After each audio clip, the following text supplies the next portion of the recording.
இன்றைக்கு நாம் தியானிக்க இருக்கிற வசனம் நீதிமொழிகள் 2ஆம் அதிகாரம் 7வது வசனம். அவர் நீதிமான்களுக்கென்று மெய் ஞானத்தை வைத்திருக்கிறார். உத்தமமாய் நடக்கிறவர்களுக்கு அவர் கேடகமாய் இருக்கிறார்.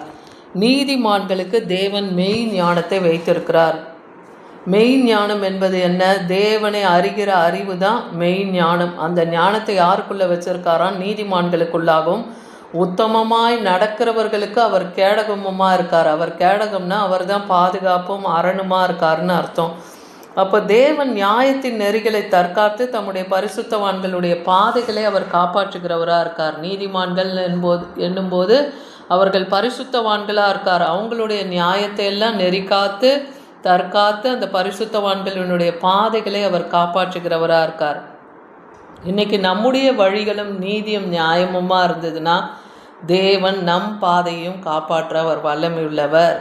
அவர் மெய் ஞானத்தை நாம் அறிந்திருக்கிறோம். அவர் தான் நித்திய ஜீவனுக்கு போகிற வழி இல்லையா? குமாரனை நாம் அறிந்திருக்கிறோன்னா அவரை அனுப்பின பிதாவையும் நம்ம விசுவாசிக்கிறது தான் அந்த மெய் ஞானம்.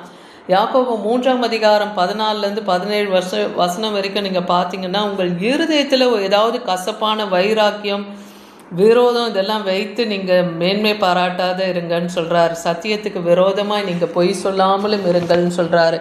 ஏன்னா இப்படிப்பட்ட ஞானம் பரத்திலிருந்து இறங்கி வர ஞானமாக அது இருக்காது. அது லௌகீக சம்பந்தமானதாக இருக்கும். ஜென்ம சுபாவத்துக்குரியதும் பேய்த்தனத்துக்கு அடுத்ததுமா இருக்குன்றார். ஜென்ம சுபாவ குணம் லௌகீக எண்ணம் அப்படின்னா உலக பிரகாரமான பணத்தாசை பொருளாசை இந்த மாதிரியான காரியங்களில் ஈடுபடுறது தான் அந்த லௌகீகம். ஜென்ம சுபாவம் என்பது பிறவி சுபாவ குணத்தை நம்மளால் மாற்றவே முடியாது இல்லையா? அது பேய்த்தனத்துக்கு அடுத்ததாக இருக்குன்னே சொல்கிறார். அந்த மாதிரியான சுபாவ குணங்கள், அந்த சுபாவ குணங்கள் என்னன்னு பார்க்கும்போது வைராக்கியம் விரோதம் எங்கே இருக்கோ அங்கே கலகமும் சகல துர்செய்கைகளுமே உண்டாயிருக்கோன்றார். வைராக்கியம் விரோதம் பகை இதெல்லாமே கலகத்தையும் துர்ச்செய்கைகளையும் உண்டாக்கும். ஆனால் பரத்திலிருந்து உண்டாகிற ஞானம் முதலாவது அது எப்படி இருக்குமா? சுத்தமாக இருக்கும், சமாதானமும் சாந்தமும் இணக்கம் உள்ளதாக இருக்கும். தேவன் சுத்த இருதயத்தை தருவார். அவருடைய ஞானம் பரத்திலிருந்து இறங்கி வருதுன்னா நமக்கு சமாதானத்தையும் சாந்தத்தையும் எல்லோரோடு இணக்கத்தையும் அவர் தருவார். இரக்கத்தாலும் நற்கனிகளால் அது நிறைந்தவைகளாக இருக்கும். பட்சபாதம் பார்க்குறவர் கிடையாது நம் தேவன்.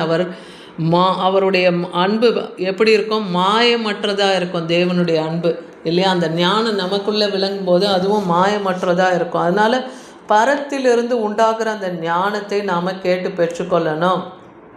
அந்த சமாதானம், அந்த சாந்தம், இணக்கம், நற்கனி நிறைந்தது, பட்சபாதம் இல்லாமல் மாயமற்றதாய் அது இருக்கும். தேவனுடைய வசனம் எல்லாம் புடமிடப்பட்டிருக்கு இல்லையா? அவரை அண்டி கொண்டு இருக்கவருக்கு அவரே கேடகமாக இருக்காருன்னு நீதிமொழிகள் 30:5 பார்க்குறோம். தேவ வசனம் 7 முறை புடமிடப்பட்டிருக்கு. அது அக்கினியினால் புடமிட்டு சுத்த பொண்ணாக இருக்கா. அப்போ அவர் வசனத்தை நீங்கள் விசுவாசிக்கிறீங்கன்னா, அவர் வார்த்தையை நீங்கள் விசுவாசிக்கிறீங்கன்னா அவரை அண்டி கொண்டு இருப்பது தான் நமக்கு நல்லது. ஏன்னா நம் தேவனாகிய கர்த்தர் நமக்கு சூரியன் கேடகமாக இருக்கார், கிருபையும் மகிமையும் அளிக்கிறாரு. நீங்கள் உத்தமமாக நடந்தீங்கன்னா உங்களுக்கு தேவன் நன்மையை வழங்காமல் இருக்க மாட்டேன்னு சொல்கிறார். கண்டிப்பாக வழங்குவேன், நன்மையை வழங்குவேன்னு சொல்கிறார். ஒருவன் தன்னைத்தானே வஞ்சியாதபடிக்கு இந்த உலகத்திலே உங்களில் ஒருவன் தன்னை ஞானி என்று எண்ணினால் அவன் ஞானத்தை எல்லாத்தையும் தேவன் பைத்தியமாக கடவுதுன்னு சொல்லுவாராம். தன்னையே ஞானி என்று ஒருவரும் எண்ணக்கூடாதுன்னு சொல்கிறார். உலகத்தில் ஞானம் உலக ஞானம் தேவனுக்கு முன்பாக எப்படி இருக்குன்னா பைத்தியமாக இருக்குது. அப்படியே ஞானிகளை அவனவன் தந்திரத்திலே தேவன் பிடிக்கிறவராக இருக்கிறார். ஞானிகளாக இருக்கிறவனுங்க நிறைய திரியாவர காரியங்களை பண்ணுவானுங்க இல்லையா? அப்போ அவனுடைய தந்திரத்திலே அவன் பிடிபடுவான் அந்த ஞானின்னு சொல்கிறார். அதே போல் ஞானிகளுடைய சிந்தனை வீண் என்று தேவன் அறிந்திருக்கிறார். இது வேதத்திலேயே எழுதியிருக்கு. ஞானிகளுடைய சிந்தை வீண். ஏன்னா ஞானிகளுடைய ஞானத்தை நான் அழித்து புத்திசாலிகளுடைய புத்தியை கூட நான் பைத்தியமாக்குவேன். எப்படிப்பட்டவங்களையும் தேவனால் என்ன பண்ண முடியும்? மாற்றி போட முடியும். ஞானிகளுடைய ஞானத்தையும் மாற்ற முடியும், புத்திசாலிகளுடைய புத்திசாலித்தனத்தையும் தேவனால் மாற்ற முடியும். அதனால் ஏசப்பா யார் ஞானம் குறை உள்ளவர்களாக இருக்காங்க அவங்கள தேவன் ஞானம் உள்ளவர்களாக ஆக்கவும் அவரால் முடியும். ஏன்னா என் ஆலோசனை அவர்கள் விரும்பவில்லை, என் கடிந்து கொள்ளுதலை அசட்டை பண்ணுகிறார்கள்.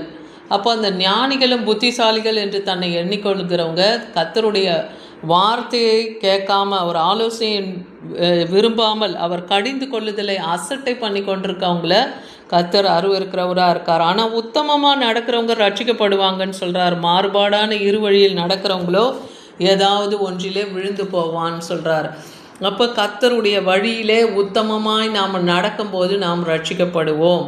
தன் வழியை சிந்தித்து கொள்கிறது விவேகியுடைய ஞானமாக இருக்குது. தன் வழி எப்பவுமே ஜாக்கிரதை உள்ளவனாக இருப்பான் விவேகி, இல்லையா? தன் வழியில எல்லாம் அவன் ஜாக்கிரதை உள்ளவனாக இருப்பான். ஆனால் மூடர்களுடைய வஞ்சனை அவங்களுக்கு மூடத்தனத்தை தான் உண்டாக்குன்றார். அவர்களுக்குள் ஞானம் அறிவு, அவருக்குள், யாருக்குள்ள? கர்த்தருக்குள் தான் ஞானம் அறிவும் பொக்கிஷமாக அடங்கி இருக்குன்னு கொலேசியர் 2:3 பார்க்குறோம். ஏன்னா அவர் தான் சர்வ வியாபி, இல்லையா? அவர் ஞானம் நிறைந்த தேவன். எல்லா உலக ஞானம், பரத்தில் இருக்கிற ஞானம் எல்லாம் கர்த்தருக்குள் இருக்குது, பொக்கிஷமாக இருக்குது அந்த ஞானம். அந்த ஞானத்தை நாம் கேட்டு பெற்றுக்கொள்ளணும். அவர் நமக்கு தயாபரம், நம் கோட்டையும் உயர்ந்த அடைக்கலமும், நம்மை விடுவிக்கிறவர், நம்முடைய கேடகம், நாம் நம்பி இருக்கிறவர், எல்லாமே அவர் தான். எல்லாமே எல்லா ஜனங்களும் அவருக்கு கீழ்ப்படுத்துகிற ஒரு மாயம் அவர் இருக்கிறார். எப்படிப்பட்டவங்களாக இருந்தாலும் எல்லாரையுமே தேவனுக்கு கீழ்பட்டு தான் நம்ம இருக்கணும், இல்லையா?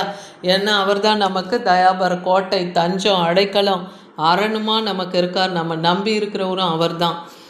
அவரை மாத்திரம் நம்ம பற்றிக்கொள்ளணும். ஏன்னா யூதரானாலும் கிரேக்கரானாலும் எவர்கள் அழைக்கப்பட்டிருக்காங்களோ அவங்களுக்கு தான் கிறிஸ்து தேவ பலனையும் தேவ ஞானமுமா இருக்காராம். கர்த்தர் யாரை அழைத்து அந்த தேவ ஞானத்தையும் பலத்தையும் தரணும்னு இருக்காரோ அவங்க கிரேக்கரானாலும் சரி யூதரானாலும் சரி அவங்களுக்கு அந்த ஞானத்தை தருவேன்னு 1 கொரிந்தியர் 1:24 பார்க்குறோம். அப்போ அதே போல் தேவனுடைய ஆலோசனை மெய் ஞானம், நானே புத்தி வல்லமை என்னுடையதுன்னு சொல்கிறாரு. அப்போ அவரிடத்துலேருந்து தான் ஆலோசனை புறப்படும். ஏன்னா மனுஷனுடைய யோசனைகள் அநேகமாக இருக்கும், தேவனுடைய யோசனை தான் நிலை நிற்கொன்னே இருக்குது. அப்போ ஆலோசனை கர்த்தாவேன்னு நம்ம கேட்கும்போது நமக்கு எந்த காரியத்திலையும் அவர் ஆலோசனை வழங்கி அவர் மெய் ஞானம் அவருடையதாக இருக்குது.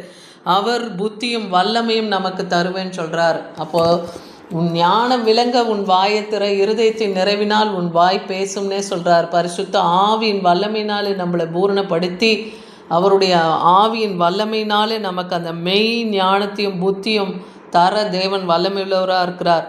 அதனால் தேவனுடைய மெய் ஞானம் என்னதென்று நாம் அறிந்து அதை தேடி நாம் பெற்றுக்கொள்ளணும். உத்தமமாக நம்ம நடக்கும்போது அவர் நமக்கு கேடகமாக இருந்து நம்மை பாதுகாத்து எல்லா விதமான தீமையான கிரியைகளுக்கும் நம்மளை விடுவித்து பாதுகாப்பார். ஆமீன்.